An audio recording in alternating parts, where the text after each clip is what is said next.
What's up, you guys? Sean Ross Sapp, managing editor, FightfulWrestling.com, and it is a big week for FightfulWrestling.com. Braun Strowman interview up. We'll have part 2 of the article this week.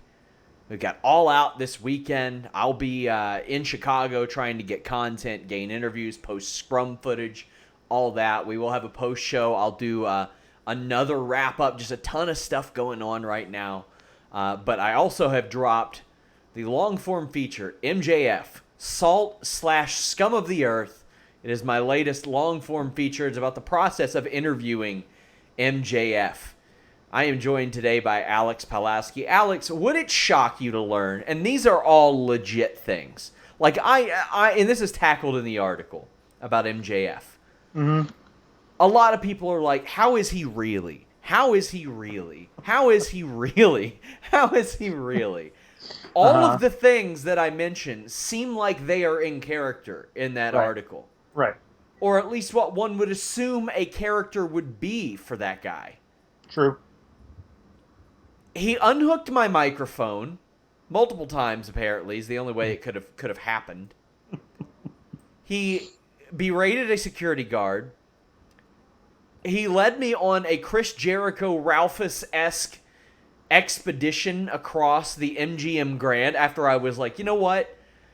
It's awful nice of him to invite me to his hotel room to do this interview since we couldn't at the MGM Grand lobby. And he even said, like, you're going to hate me after this walk. And I was like, yeah, he's just busting my balls. No, we walked for a half an hour with my equipment. He kicked me out of his hotel room.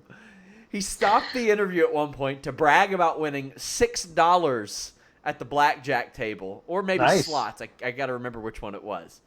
Perhaps the most interesting aspect of this was, while I'm toting my camera equipment, Alex, we passed this place called, I think it's Whiskey Down, I believe is what it's called in the MGM.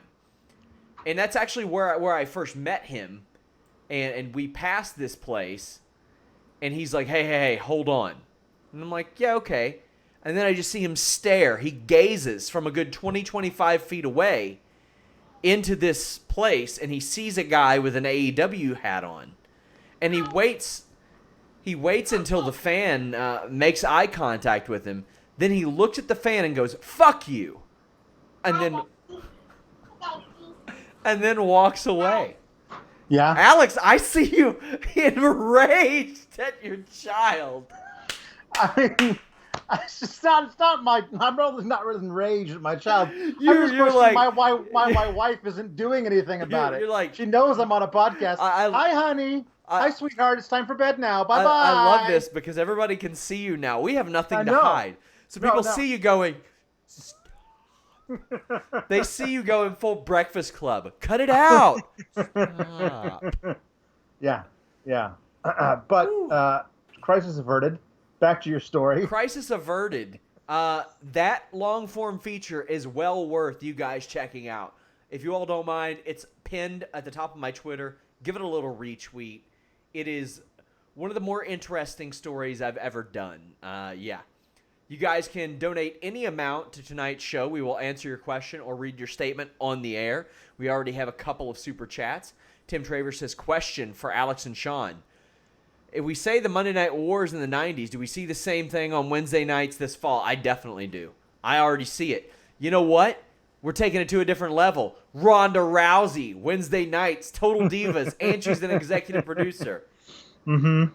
Yeah, I think so. And that's part of it. Yeah, I mean, it's as certainly as close as we could get to what the Monday Night Wars were. I mean, it remains to be seen because we haven't seen an episode of AEW Weekly TV. We don't know what the aesthetic's going to be like. We don't know what they're trying to do with it. We don't know anything about it. And just as much, we don't know what a 2-hour NXT looks like. And we don't know how much input people who haven't had input in the past are going to have, Vince McMahon, in this new weekly 2-hour live on USA version of NXT is. So we don't know what any of that's going to be. But until we see, I'm anticipating it certainly being cutthroat as hell. Hannah Moore, who would know, donates a super chat and says, "This is just for Alex and his token parental silent threat stare."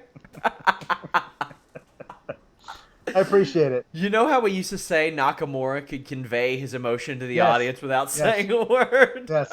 Yeah. Everybody knows that stare. I love it. Paul Tattoo says, "Missed the live chat yesterday, but what would you guys think about AJ Braun in a no DQ cage at Clash?" And Braun goes 3-0 to overpush being a true monster. I mean, hey, if you want to build this guy as the guy in one night, you could literally have him win every championship, but I don't know if that's great. Here's the thing. It would firmly establish him as the guy if he held everything on there. Yeah. But at some point, he has to lose all those, kind of. He doesn't have to take the pin in a tag match. And you could figure out a creative way to get the U.S. title off of him, but it'll be very transparent if you put all the titles off of them on him and then immediately take them off. Right, that's true. I think there's an easy way of letting him win the U.S. title at Clash of Champions. Win that, he's got it. Then you could do some kind of screwy DQ thing, which they might still be planning no matter what for the tag titles. And even if he loses the Universal Championship match, like he's been in, that would be his third match of the night. You could easily tell that story over the whole night that he's been in 3 wars already. You could do a lot of stuff. He doesn't have to win all 3 of them to be established. But he also, I feel like, shouldn't lose 3 matches, let alone 2. Exactly. He should be an attraction. You have an opportunity to rebuild this guy to the point where he should have been a long time ago. Don't squander it in one evening at a B-list pay-per-view to have him have all these matches, but then come up short in them. That's not. I don't think that's a good idea. I also don't think that's a good idea. Braun is special and should be treated as special. He gets every aspect of it. I mean, good God, look at my interview with him. Like, the guy is so charismatic. Half of our conversation was about Crocs, and people liked it. It was so good. I've got an article about his Crocs coming out this week. People liked it so much. Thank you guys for the super chats. Reminder, donate any amount. We'll read your question or statement on the air. But if you all don't want to donate a super chat, you can get as many questions as you want read on the air in the Q&A show on FightfulSelect.com. That's our most direct way to support us. You can ask as many questions as you want. The Q&A field is up right now. So if you subscribe right now, you can go over to Fightful Select and ask like a dozen questions. So that will be coming later this week. We got SmackDown Live. It is August 27. The first 6 minutes of this show are video packages. Did we need that? No, there was a thing Meltzer posted today that apparently Vince hated the show, the script, and tore the whole thing up and rewrote everything and said it's going to be it's a Vince show tonight. Another dove cries. Yeah, I don't know what they were planning on doing, but if they were planning on doing anything but super long video package, interview backstage that tells us precisely nothing, super long video package about something else, in-ring promo that doesn't really do anything, and finally the brawl actually is something like they didn't put that video package together in a couple hours. As good as their team is, they didn't. No, but I feel like you don't have to do it back to back, for heaven's sake. Like that's the theory is, if the first 10 minutes are all us and the people in the audience watching the screen being, oh, look, this is the thing that happened last week that you're too stupid to remember. Like, I don't... And I've been taking in, obviously, I've been taking in a lot more live shows since over the last year or so. I see more and more why they do that. They do it to set up things. They do to change the stage, change the ring, do all that. They didn't do that here. Kofi came out and was dancing around, and then they cut to another one, and that was... Well, Kofi says that he showed what kind of a coward that Randy Orton is last week, and their rematch is set. That's fine. I'm excited for it. I love this storyline, Alex. To me, this is one of the best things about WWE TV right now. I think there are at least a few interesting angles, and this is just a strong angle. This has been really good. It has been 6 absolutely fantastic ingredients working to get the top 2 guys over. It's been there to protect Kofi and Orton and all that, and it's very good. Randy Orton interrupts Kofi by screaming "stupid" on the Titantron. Cuts what I think is a very natural promo for him, because that just seems like how he'd do it. He reads a letter from Kofi's son that says that Kofi cries at night because of Randy Orton. Now, we've seen angles pretty similar to this at the top of the card, although maybe not necessarily involving someone's son, but, I mean, family is a point of emotion where a lot of people can connect to. I wonder, however, if Kofi was looking at his son off screen and going, It's possible. It's possible. I would if my child was writing letters, then sending them to Randy Orton to air all my dirty laundry on the TV. But I thought that the thing that Kofi did in the ring was there. It just existed. It didn't add anything specifically new to the feud. And then, like, the feud's already great. Like, you've done this whole thing. The added part of Randy, now he's got henchmen in the Revival who are perfect as his lackeys. That totally works. And they've taken out, Kofi's younger brother, basically, in Xavier Woods, and made it personal in that way. You don't need to then add on top of it Randy Orton basically threatening to go beat up Kofi's kid in a hotel room. Like, that's just you don't need to pile on. Like, right now it's great. You add too many layers to it, and all of a sudden it's just like, I don't know if you saw this is what I was thinking of. This viral video that went around Twitter a few days ago, where somebody made this like a giant deep dish barbecue chicken quesadilla that they then rolled in breadcrumbs and deep fried, and then put mozzarella cheese and pepperoni on it and put it in the oven. It was like, it's too much. The first 3 ingredients, I was like, this looks great. And then, like, every time they added another ingredient, I was like, no, why? Why are you ruining an already great thing? I don't need all this stuff. And that was this. I see someone say it's a direct rip from the Wendy storyline. I disagree. We don't have Kofi's wife involved. This is a different family member. It's not a direct rip. It's very similar, and it feels like that was like 3 weeks ago. It was in May, but it's so recent. You have the heel like deliberately using the babyface's family in order to get a rise out of him. There are other storylines you can use. They already had one that was working really great. You didn't need to add that one on top. Yeah, Kofi's sympathetic enough. Yeah, I mean that's why he got so over, and so true. We can utilize the fact that Randy Orton was partially responsible for Kofi Kingston not getting a moment sooner. That's enough. That's enough, and Orton is good enough to where he can really portray that he did that and he had that power and that he manipulated it for long enough to where you can carry it an extra month that way. Yeah. Kofi shows up and brawls with Orton backstage. The two are separated. I didn't love the brawl until the end. Yeah. Like Randy finally like getting into a position to give the draping DDT to Kofi off that random table at Gorilla. Like, that made the brawl for me, and the way that Randy just sat there afterwards like, what are you doing, man? What are you doing coming at me like that? Like, don't you know you're going to get hurt? Like, you're so stupid. Like, there was a certain look on his face without having to say it. It worked. And then transitioning from that into later on part of the storyline, this gave me so many feels of Big E as the middle brother who wants to protect his baby brother and his older brother. Like, yeah.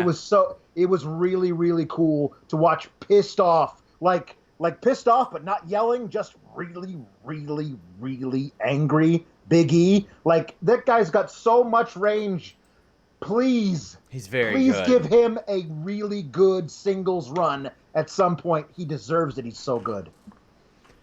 Yeah, Big E has to have a main event run at some point. And I think because of that, not just because of that, not just because Kofi has one and Big E deserves one, there is a story to be told with Xavier getting one as well, because he doesn't want to be the only guy that doesn't. Right. There's a lot of rich storytelling possibility that will never be told. King of the Ring opening round, Ali defeated Buddy Murphy. This should have been a little bit longer, or it should not have had the commercial break. Yeah. Because this was incredible. The dead crowds that we've experienced, Ali and Buddy Murphy, for all those people that are like, oh, the little guys don't get it done. The little guys, nobody cares about the little guys. People cared about the little guys tonight, fellas. Yep. So there you go.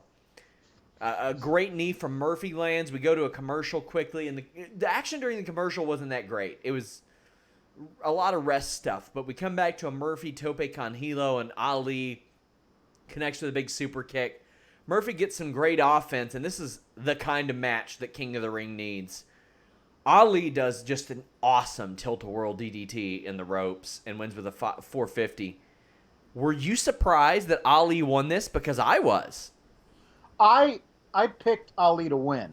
But when I picked it, that was right when the brackets came out, and we hadn't seen Buddy Murphy defeat Daniel Bryan clean at that point. But when I picked him to win, I still thought he was going to win via Rowan and Bryan shenanigans. Like, the ref gets knocked out, and Ali's out. Like, he doesn't see what happens. And Rowan and Bryan just smash up Buddy Murphy, and then Ali's able to hit the 450 and win. And, like, he didn't do it on purpose. He's a babyface. He wouldn't do that, but he still gets the win. Like, I feel like Ali is set to have a great run in this tournament and kind of rebuild him to something after this, because if you look at the way the brackets are stacked up, it feels like he's headed for a clash with Corbin in the finals.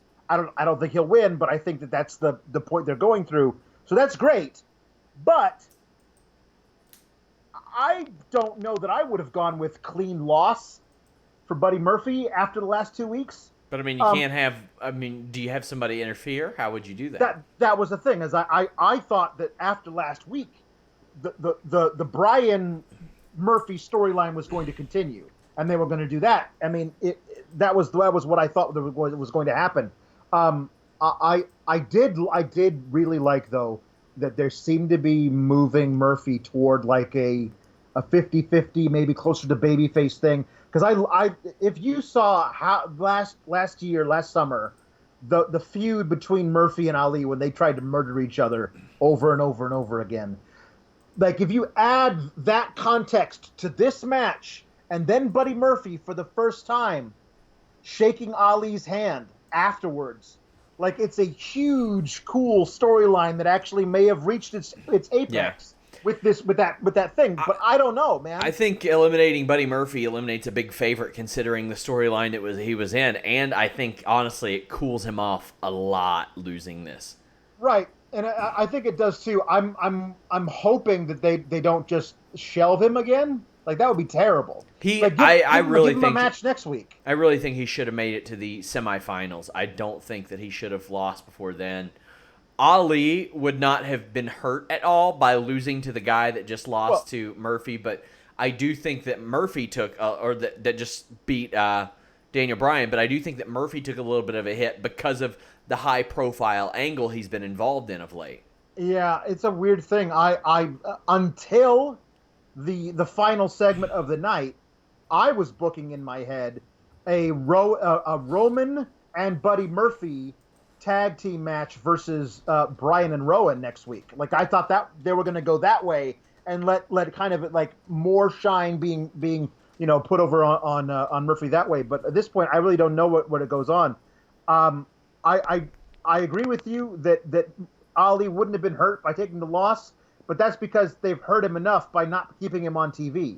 I will say that a lot of the dark matches he's been working over the past month or so have been versus Andrade, and apparently they've been tearing the house down. Mm-hmm. So that's a semifinal match that is on the horizon if everything shakes out the way it probably will, and I wouldn't mind seeing that at all. Alex, did I tell you about the UFC conference call that I was supposed to do today?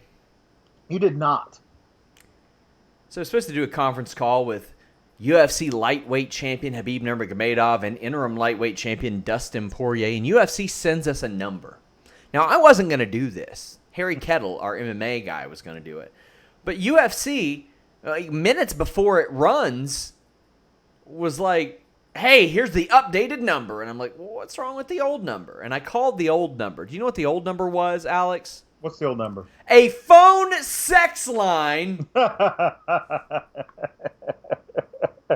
Did you get charged the $3.99 per minute? It was toll-free, but... Ooh. Oh, that's a quality phone sex line then. That's a quality phone sex line. The free ones are really good, I'm sure. And I mean, it's 2019, Alex. Yeah. People are... They're trying to get it hard any way they can. And far be it for me to judge, but even if it's free, phone sex? Why would you go to that trouble, Alex? I don't know. Why would you go to that trouble when you've got BlueChew.com? True. BlueChew.com is free when you use that code Fightful. It's the first chewable with the same FDA-approved active ingredients as Viagra and Cialis, so you know they work. And you don't have to call on the phone. You don't like sit in the corner. Hey, what's up? What are you wearing? Hey, what was one of those? No. Your mailman, we'll talk about that later, brings it to you. He doesn't know what's in the package. Why? Because it's discreet. Doesn't have Blue Chew on the front of it. I mean, maybe they'll throw a sticker on if you ask them, but it's absolutely free. It's discreet. You don't have to wait in line at the doctor's because it's prescribed online. It's got the same FDA-approved active ingredients as Viagra and Cialis, so you know they work, but they're better, they're cheaper, they're faster for all the reasons I just listed. And they're chewable, so it gets into your system faster. Probably about as fast and way more effective than you dialing a phone number. I don't talk to my own family on the phone, Alex. I'm supposed to talk to some stranger? Some stranger? Come on! UFC, what are you doing to me? UFC is like, you know what? Not hard enough for us.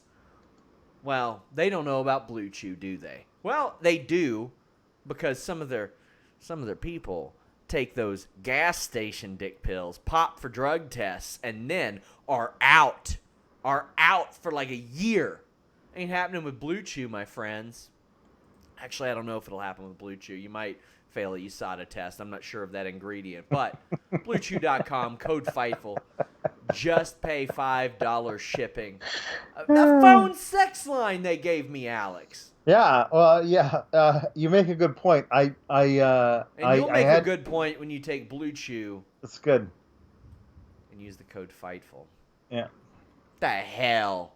Yeah. The hell? People just running around erect with a phone in their hand. I mean, I guess that's not a surprise. That's lots of media. But, I mean, with the dialer open, with the old dialer app open, you got some nerve. Miz comes out to the ring, challenges Nakamura for a match at Clash of Champions. Now, this is the Miz going after a record-setting Intercontinental title reign, or a record-tying, rather. I like this. His Intercontinental title, it means a lot to him. Of course, he just lost his last match. Mm-hmm. Shouldn't put you in title contention. No, it shouldn't. I think a lot of it is that he was doing a Miz TV segment with Sami Zayn, and Shinsuke Nakamura decided to make it his business to attack the Miz.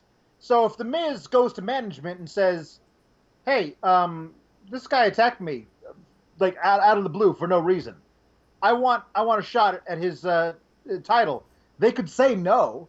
But if he asked them and they said yes, then that's a match. And I agree with you. He just lost his most recent match. He doesn't deserve it. At the same time, he didn't just walk up to Shinsuke Nakamura and say, "Hey, I want your title." Shinsuke Nakamura decided to attack him. Fair. Like that is a difference that I am willing to draw. I also will say that if I'm going to attack somebody from behind and beat them up, I need Sami Zayn cheering me on through the whole thing. I agree. That was amazing.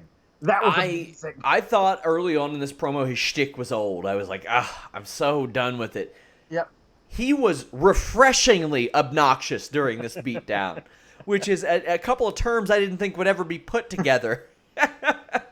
He was cackling, and I love his Miz is anti-artistry, anti-poetry.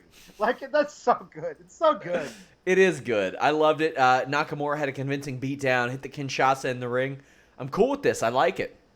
I also like Rob Wilkins donating at Super Chat. He says, shout out to Alex's kiddo. Loved Murphy Ali. I want Rollins to turn on Braun. That would be interesting.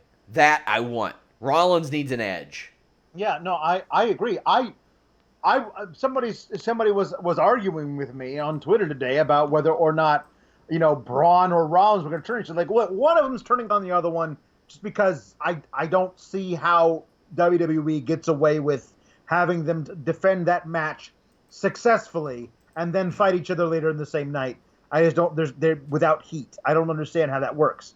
And I agree, it should be Rollins. I just don't think they're going to be able to help themselves instead of having the big dude smash up Rollins so that later they can have Rollins wearing rib tape and they could do the whole thing. Oh, how will he ever overcome the odds?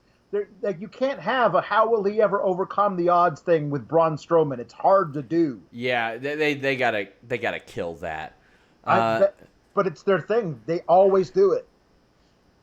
Wilkins says, what about Seth joining the club? Club have all the titles in Raw. I don't like Seth joining the club. No, I think it should be legit, former Bullet Club members. That's what I would prefer. Taryn Riddick says, Buddy versus AJ at the pay-per-view for the U.S. title. God, hose me down. That would be good. Yeah. I would be all for that. I like that idea, Taryn. That'd be... And yep. AJ would win. But right, damn man, that one's really good. I wish I could elaborate a little bit more on that. Mm-hmm. Joseph Farley says I was going to make a witty remark about tonight, but I forgot. So here's the profanity insurance. I love that. Every week he's giving us some profanity insurance. That's nice. So whoever wrote this Bayley Ember Moon segment backstage, mm-hmm. I don't dig it. No. Bayley goes, about SummerSlam. Ember goes, whoa. We aren't going down that road. Then she talks about it. What the? Well, this, now that you mention it, this does have a very familiar ring to it of how people talk when they're scripted, so that one particular person will sign off on the script. I don't know if Vince in his regular life is doing a lot of whoa, let's not go down that road, pal. Now I'm going to go into a monologue about it so that when people write scripts, they show him that and he goes, this is how people actually talk. Maybe that's what he does. I don't know. We're supposed to, Ember and Bayley, Ember's supposed to be shy about talking about the fact that she got a women's title match and lost it, and then she was like, the better woman won, and you're the face of the division, and all this, and it makes Ember so vanilla, and it's just so weak. It's very weak. I don't like it, but it is entirely in service to, if you're like, oh, you're the face of the division, you're so great, you're the better woman won, you beat me fair and square. Oh, no, who are you going to face at Clash of the Champions? Charlotte. Oh, no, if Charlotte were to beat you, what an incredible achievement that would be for Charlotte. Yes. That's what it feels like to me, and that's really transparent and stupid. Yeah. There's just a more natural way that Ember Moon could say that. Ember Moon, if she was going to cut her off, she could go, hey, listen, don't worry about it. Yeah. I had my title match. I lost it. You were the better woman. You deserve to be the face of the division. Yeah, and you say, and if I'm lucky enough to get another shot next time, I think I got you. Yes. Like that. That's it. That's all you got to do. And don't do it threateningly. But Hey. that's the problem. Is when people say those kinds of things in WWE, they always do it with like, "I got you next time." Yeah. Like you can be like confident without being a dick about it. If here's the thing. Like, if Ember and Bayley, they want to project that they are buddies. Ember could say, "Hey, listen, maybe we can train together. You can give me some tips. Yep. I can tell you where you messed up. You can tell me where I messed up." Project it that way, in a more realistic way, instead of the. Lacey shows up, calls Ember and Bayley nasties, says they have a match tonight. I thought that Lacey, it was sloppy. The match was sloppy at points, but I liked it. There are some things like Lacey's gator roll. She needs to refine that move. That moonsault, she needs to make sure she hits it a little bit more accurately, or she's going to hurt somebody. That knee hit the thigh of Bayley pretty tough. But with Lacey being out of the ring for over a month, she's been working live events with Becky. She's been working main event against Dana over and over and over 3 times in a row. I thought Lacey did pretty well, Alex. Yeah, I mean, I thought she did well too. It's this thing of the Raw people on SmackDown. I'll still never be happy with, but I thought this was fine. Lacey can hang, and that's for me right now. I want that to be her ceiling. Hanging. She can hang. Good for her for hanging. But I don't need to see her picking up big victories. Oh my God. I never want to hear this. Oh my God, Lacey Evans has pinned the women's champion. I don't need to see that in a non-title match. I don't need to see that for a while. She can keep improving, and in 6 months, let's see where she's at. But right now, I feel like there are too many times where I'm watching her and go like, whoa, what was that supposed to be? And it's just like that's not cool. I saw somebody say that she sandbagged Bayley on a Bayley to belly. That did not happen. That was a Bayley to back. Different move. Bayley sets up the elbow drop with that, but Charlotte Flair comes out. Would have been nice if they didn't burn the Charlotte Lacey turn, and it would have made a lot more sense here. Yeah, this is the thing. Somebody was saying on Twitter, like, I really wish they had let Lacey and Charlotte, run together for a while, a little longer than they did. And I'm like, a little longer than what? 5 minutes? Like they teased them as being like, hey, we're all cool, we're together, we're backstage drinking the tea. And I believe it was later that night that they turned on each other. Like, yeah, I agree. They could be really cool together, but they gave them less than one night as a potential tag team before they just turned them on each other. Robert Larry says, do you think WWE still want to push Lacey? Yes, I do, but I think that they know her limitations now. Yeah. I think they learned those limitations. There was a great spot into the ring post. Lacey's doing like a resting Cobra clutch. But another thing that I liked, Corey Graves, when Bayley had her headband used against her, says that, well, if Bayley doesn't want it used against her, shouldn't wear it in the ring. I like that. That's a legit thing. When I was in fighter meetings for MMA fights in Kentucky, they would say, hey, you can wear a rash guard, but if you do it, you cannot use it. But your opponent can use it to pull the collar and choke you. They can pull it over your head like a hockey shirt and pummel you. Like, that's the risk that you run. I like that little nuance on commentary. Bayley applies an inverted figure 4, which I really dig. Hit a big knee in the Bayley to belly, but wins with the Bayley to back and a flying elbow drop. This was a way to make Lacey look like she could hang upon returning. I don't know what the hell's next for her. She should be in a tag team. Yeah. A tag team with a veteran is the best option for her. This is when I was talking about how they don't have any tag teams left. Like Nikki and Alexa have beaten all of the current tag teams. Maybe Lacey and somebody, I don't know who, could be a tag team that might be able to get a few non-title victories over them and maybe get a title program out of it. That might be something you could do. Lacey and Charlotte are a main event women's tag team. Yes, that they is are. a top of the line women's tag team. If that's where you want to take it, you put those two together, and all of a sudden, those titles really mean something. And I'm looking at them like, who are the options? Dana Brooke, don't know. Although I do want to see some more of her. That woman has not been given a fair shake at all. At all. And that's it on the Raw side of things. But on the SmackDown side of things, I'm looking. Literally, Ember, if they want Lana to come back, and that ain't a good fit. You need her in there with an in-ring veteran. Mickey would be a good one. Yeah. You want to talk about somebody that fits the hardcore country thing and the sassy Southern Belle. Yeah, Mickey and Lacey would be really good together. They would be a really, really excellent fit. But unfortunately, Mickey's out for a very long time with a knee injury. That's really, really unfortunate because Carmella ain't it. She's perfect in what she's doing with R-Truth. But Matt Thomas says, what's up with that advertisement for The Fiend at Hell in a Cell? WWE giving arenas info that they shouldn't give them. Yep. Now, here's what I do like, at least. If you're doing that, at least you're saying Rollins or Braun Strowman. And it's not one of those things where I got to sift through my goddamn inbox where somebody sends me some local Pittsburgh advertisement from 4 months later. Baron Corbin's facing Nakamura for the title. No, he's not. No, he's not. They change them all the time. They don't mean a damn thing. Card subject to change is 4 words that people need to pay attention to.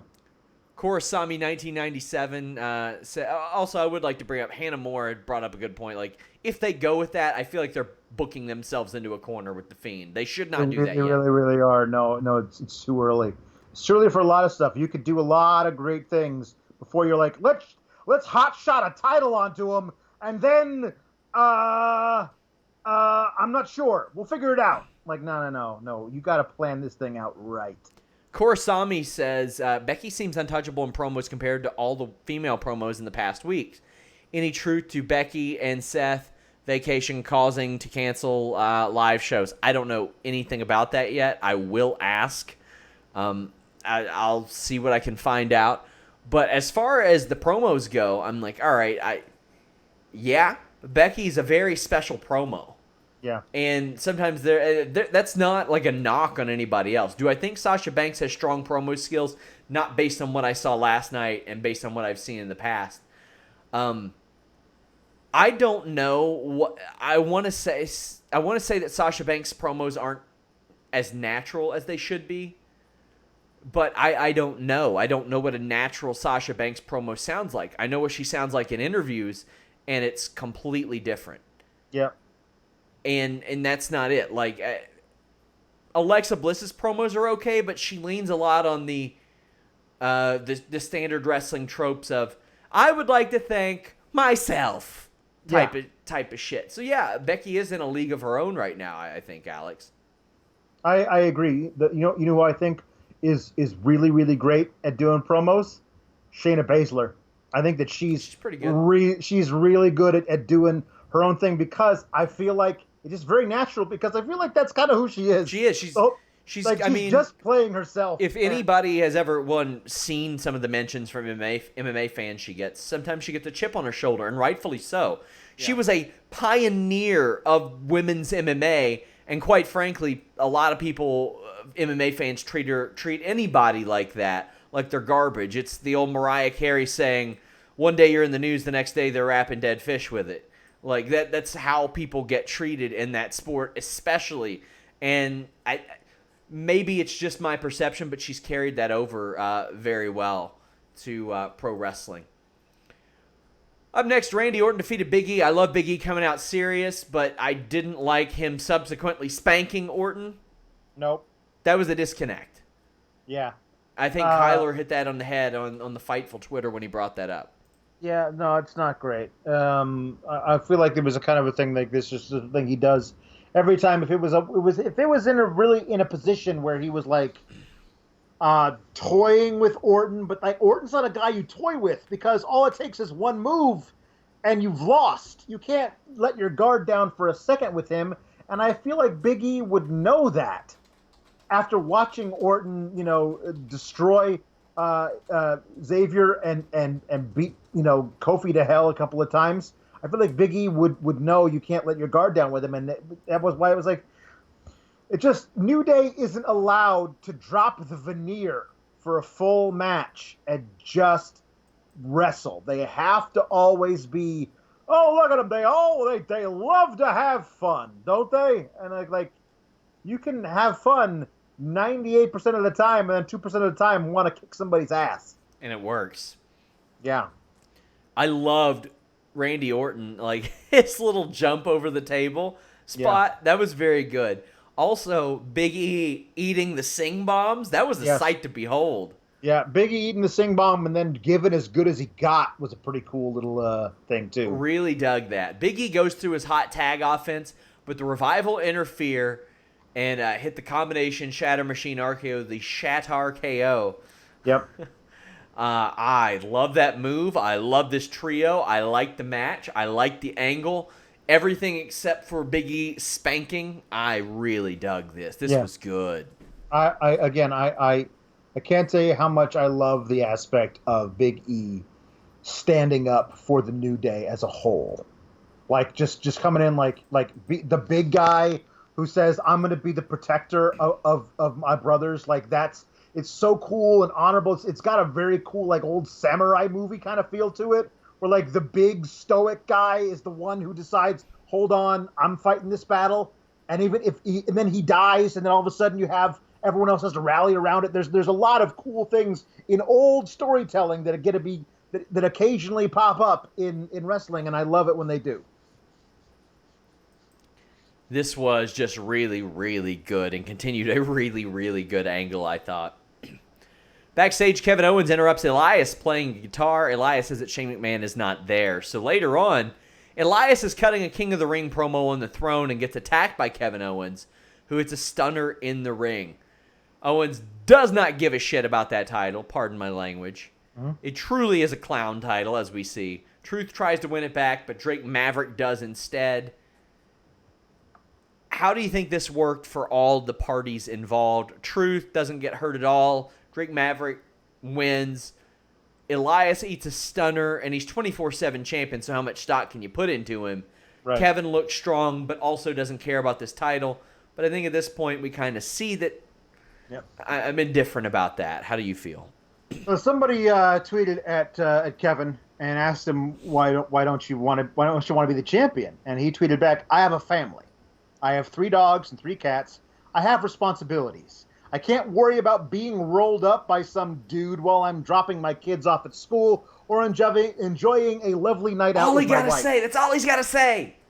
That's great. And, like, that's wonderful because for him, this is too much. Like, I don't need all that crap.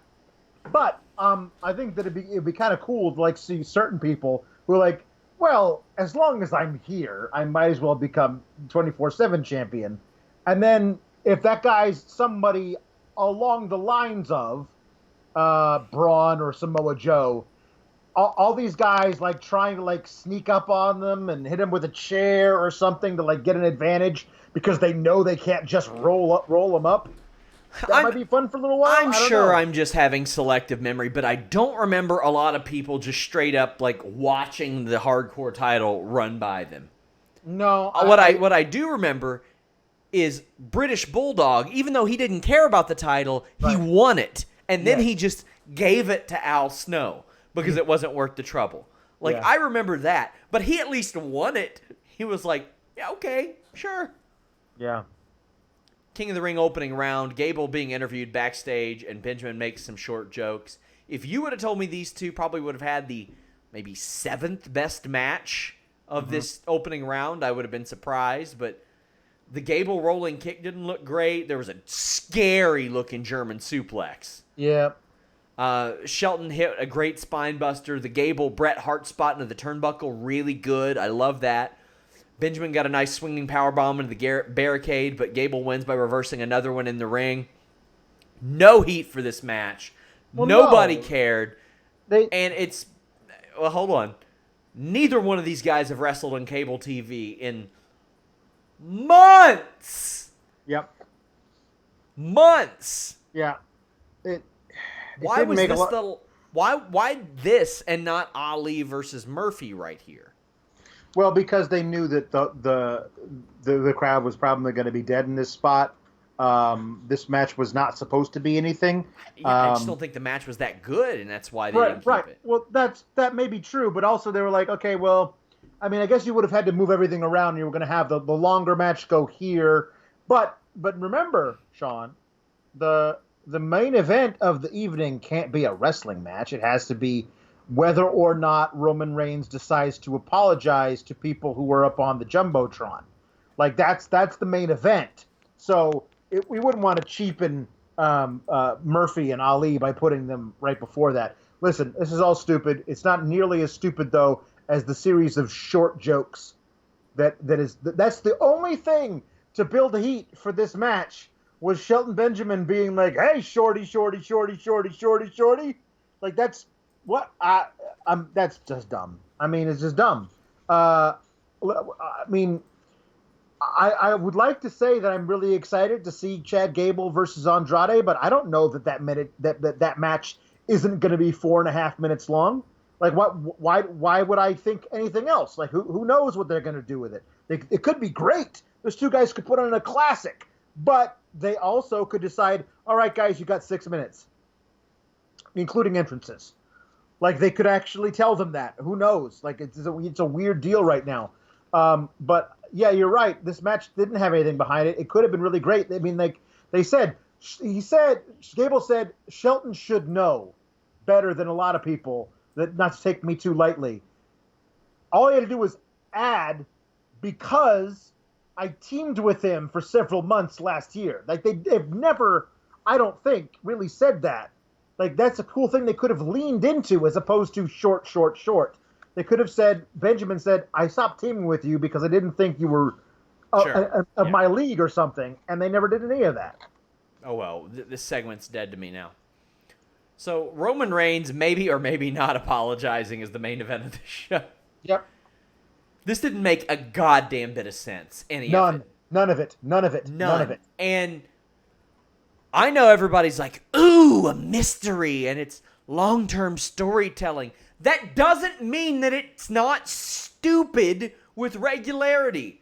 All the cameras on the lighting rig, the terrible acting that went along with it, the camera on the goddamn car that nobody has mentioned. Yep. This.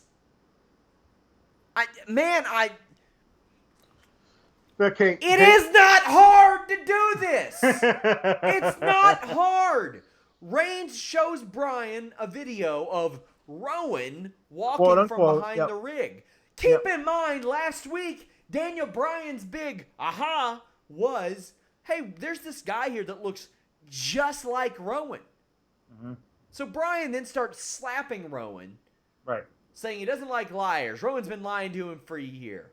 Says someone else must have told Rowan to do this and it wasn't him, and he gets speared. So how does he know that wasn't Rowan? How does he know that was Rowan? How does Reigns know that was Rowan? What the? This is really, really stupid, Sean. You went to all the trouble of bringing in a guy who looks like Rowan's dad. He's got the same length and the same color of beard. He's also bald. Even last week on the show, in the damn interrogation room, he was wearing a zipped-up black hoodie. What was the character wearing in the footage but a zipped-up black hoodie? Like, it was like they brought him in last week to do the thing in the thing. And then also shot that footage of, like, how Bryan, created reasonable doubt as to who this person could be because they look so much alike. So how does Bryan see the footage that Roman is showing and say, oh, that's obviously you, Rowan, my partner and bodyguard, and not the man that I said looks exactly like you, so we can't be sure if it's you. There's a person, I'm not trying to shit on him, I like Julian, but he said, what did he say? The story's not over yet. I guess wrestling fans have never watched Murder Mysteries before. You got some balls, buddy! Because that's all I watch outside of wrestling. And Murder Mysteries makes sense based on the clues provided. Yeah. Why isn't Roman Reigns asking where the fuck the footage came from? Yeah. Why is he not saying, hey, there was a camera hooked to that rig. How did our team get access to it? Hey, that video package that was shown? Right. With the car hitting me? Yeah. Where did that camera come from? Well, was that mailed in? What the hell? Can somebody figure this out? Can we get some fucking cops on the case, perhaps? Because this is, attempted murder, and nobody's ever alerted the authorities. They're all handling it in-house. I guess when they figure out who did it, the guy's going to go to wrestler court or whatever. This shit didn't happen in Broadchurch. That I guarantee you. The Wire, I didn't see anything like this. No, what I want to know, and this is a practical question here. If Rowan was standing behind those road boxes and pushed them over, he pushed them toward where the forklift was coming from. So who was driving the forklift? Oh, that's right, it was the temp guy. Remember that thing from like a month ago where they were like, it was forklift driver error. Well, wait a minute, it wasn't even the regular forklift guy. It was a temp forklift guy. I thought that the guy who was last week was the temp forklift guy. I thought that's what Brian was saying, was like, hey, I found the temp forklift guy, and he happens to look exactly like Rowan. Ladies and gentlemen, I rest my case. All Elite Wrestling has All Out this Saturday. We will have full coverage. Going to get some interviews there. I am all out of ideas of where the hell this is going, I'll tell you that. So I'll do a new start since I'm going to isolate this clip. AEW's All Out takes place this Saturday. Make sure you join us for live coverage and discussion and a post-show podcast. It is from Hoffman Estates, Illinois. I will be there. I'll be trying to get content. But let's go ahead and make our predictions, Alex. SCU against Luchasaurus, Marco Stunt, and Jungle Boy. Marco Stunt is too easy to take the pin there. Yeah. SCU to be kept strong, sure. Luchasaurus, Marco, and Jungle Boy are over, though. Yes. They are super over. But I think SCU's getting this win. What do you think?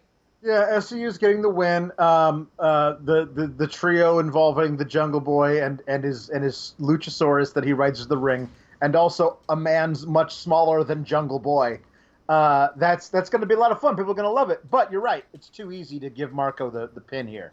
To have him take the pin, and that's it. Private Party versus Angelico and Jack Evans. This has to be Private Party. Angelico and Jack Evans did not click for me. No, they didn't. But they have in the past. They're really good. And they're really good in the past when they've teamed together in PWG and stuff like that. And I think the match is going to be great. But Private Party needs to be put over here. They are a star tag team for this promotion. Use them correctly. Riho versus Hikaru Shida, and it appears as if the winner of this may compete for the AEW Women's title. We don't know that for sure. I know that Riho had signed a 5-show deal and was going to kind of see how things go. Based on that, I don't think that's like a guarantee that Shida will win or anything, because they could have Riho win and then just lose the title match. But I am going to go with Riho here. I think she's going to win. Yeah, I mean, it'd be a pretty interesting way of enticing her to maybe extend that 5-show deal to a longer one. I do think that she's probably going to win this match. The Casino Battle Royal. So far, we know that Brandy Rhodes, Allie, Yuka Sakazaki, Nyla Rose, Britt Baker, Teal Piper, Jazz, Eva Lise, Big Swole, and Sadie Gibbs are in it. I got Britt Baker winning this. Yeah. And she should. She is a star. Yeah, she's a star. It's the best thing it's best for business to have Britt Baker be the person that comes out of this, and you hitch your wagon to her as a major face in your women's division going forth into weekly television. Cody Rhodes versus Shawn Spears. I have been digging this. I like Tully Blanchard there with Shawn Spears. I guess we'll see how it ends up because, let's be honest, we've not really seen Tully in a long time. And AEW has had some ideas that in execution haven't necessarily been the best. Like Alex Marvez, for example. Jim Ross, for another example. I think the idea of Tully is good. We'll see how it is in practice. Yeah. I think Shawn Spears wins this. I think they got to establish him out of the gate. And to be honest with you, what? This going to hurt Cody? Doubt it. No, Cody's pretty much bulletproof. He's not chair-proof, as we saw, but he's pretty much bulletproof. I think Shawn Spears should win this because they need to build another guy for their weekly television to like make us take him seriously. I mean, he can certainly win it via underhanded means if you want to keep Cody looking strong or whatever. But I feel like Shawn should win this just to give them another guy to run with, particularly with the Moxley injury, and we don't know how long he's going to be out and stuff like that. You want to have another face that you can run with. Darby Allin versus Joey Janela versus Jimmy Havoc. I get the feeling Darby Allin's winning this based on his performance against Cody Rhodes. I know a lot of people think that Jimmy Havoc is like the second coming. I don't necessarily think so. And Joey Janela is Joey Janela. He is an attraction for what he does. But Darby Allin, I think, is somebody that they believe they've got some stock in, and I think he's going to win. Yeah, they got a lot of stock in him. They should push him pretty quickly. He's so young and very interesting. I feel like Janela is fun, but I don't know what his ceiling is specifically. I think Allen's ceiling is very, very high in this company. The Dark Order versus the Best Friends. Winners get a first round bye in the tag title tournament. Dark Order are probably winning this. I don't like the gimmick, but I like their in-ring work. I think that Stu Grayson is one of the most talented people in this company. I think that they're going to win this match. Yeah, I do too. I think they probably win. I don't need to see any more of their random Jumbotron promos where they're all just hanging out after having dropped a lewd, because they're all like, well, I'll talk to you about this thing that's gonna happen. I don't need any more of that. So AAA Tag Team Championships, a ladder match, Lucha Brothers versus Young Bucks. I know a couple things. I don't need to see the AAA tag titles in this company again, and I don't need to see these two teams for a long time against each other. Yeah. They killed the town with these guys. Will this be an excellent match? I bet it'll be an amazing match. Yeah. But I don't need the AAA tag titles there. No, I don't need them either. And you're right. This match could easily steal the show, and I'm kind of over it already. Like, how is that possible that I'm like, I know this match is going to be amazing, but I mean, they're building other tag teams. I have to remind myself that in 6 months, all these tag teams that they're building right now are going to be on the same level, so that won't just have to be the only team that can possibly challenge the Young Bucks is the Lucha Brothers. That's the only one that's on their level. That's not going to be the case for much longer, hopefully. So that's where we're at. But I think that the match is going to be amazing. As far as who wins, gosh, I don't know. Your guess is as good as mine. Pac versus Kenny Omega. Pac replacing Jon Moxley. Yeah. This was as good of a scenario as you could possibly be if you're AEW. And to get Pac back, and who knows for how long, how much, there was the Dragon Gate situation, there were rumors of visas and all that stuff, but Pac will be there. He's facing Kenny Omega. This is a tough one because this is Pac's first AEW match. Yep. But Kenny Omega, do you want to beat him when you know that they got to go back to Moxley eventually? Yeah. Or does Omega even need the win? Can Moxley physically be there to cost Omega the match? Yeah, all he's got to do is just be there, walk up someplace where Omega can see him, and they can do something that costs him the match that way. He doesn't actually have to get physically involved. I don't know. You create a very tantalizing paradox as to who needs this win more. I think that a lot of what fans' perception of Pac was a few months ago was that he was too good to take the loss and didn't want. I mean, whether or not that was correct, like the perception of him was that he refused to lie down. He refused to take the loss. So it might do a lot to build goodwill back up with fans, regardless of actually if that's true or not, is if he comes in and in his first match looks like $1 million but still loses. I feel like you could still build him in a way that like is an amazing attraction. Everyone wants to see him, even if he is able to take the loss in his first. But the thing is, do they want to build that perception? Do they want to rehabilitate his perception, or do they want to make him dirty, nasty bastard that doesn't want to lose because of the type of crowd that you're working towards that, quite frankly, watch these shows, read these articles, follow along digitally, all that stuff. I think you want to manipulate that audience, and I think that's true. I think the idea that Pac wouldn't lose to Omega even, I think that resonates really well. Yeah. I think that also they could do a thing where Pac sees the writing on the wall, can't put away Kenny, and just takes a chair to him and says, I'm not losing this match, and you're not beating me. Like, does that? But I know they don't like to do those finishes.